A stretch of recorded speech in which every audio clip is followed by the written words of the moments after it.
All right, well, this morning, jurors are sorting through weeks of testimony and evidence brought in former President Donald Trump's criminal hush money case as they decide on a verdict for 34 felony counts. Whatever they decide, it will be a storm.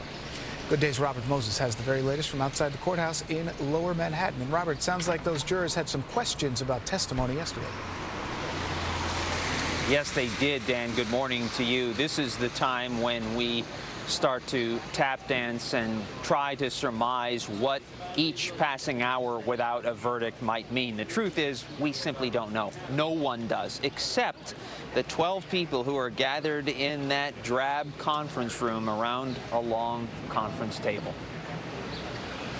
This morning, the court reporter will read aloud from the trial transcript portions of testimony from the first prosecution witness, former National Enquirer publisher David Pecker, and the last, Michael Cohen. About 3.5 hours into their deliberations, jurors sent a note asking to rehear some of the testimony from Pecker and Cohen. The requested testimony includes what the men said about a meeting with Donald Trump at Trump Tower in 2015. Pecker bought the rights to and then suppressed negative stories that could have hurt former President Trump's candidacy during the 2016 campaign. Pecker opted not to pay for Stormy Daniels' story, though he told Cohen about it. Cohen paid her to stay quiet on behalf of his boss, who then reimbursed him the basis of the 34 felony counts the former president faces. Mother Teresa could not beat these charges. Jurors also asked to rehear some of Judge Juan Merchan's instructions surrounding the laws that apply to this case. Yesterday morning, the judge spent more than an hour telling the jury to put aside their personal biases and not hold the former president's decision to not testify against him. To convict on each count, the jurors must all agree that the former president created a false record or caused someone else to, and that he did so intending to violate or hide a violation of state law that makes it illegal, quote, to promote or prevent the election of any person to a public office by unlawful means.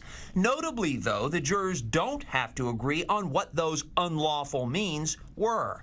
The former president spoke after deliberations concluded yesterday. He was asked if he believes he has a fair jury. It's very unfair that I'm not campaigning in this room all day long, from morning to night, in the Biden witch hunt.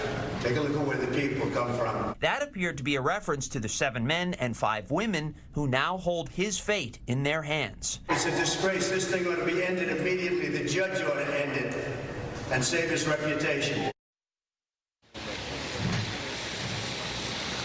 During deliberations, the 6 alternates are in a different part of this courthouse, just standing by, waiting in case one of them is called on to replace one of the 12, if one of those 12 have to leave because of illness or some other reason.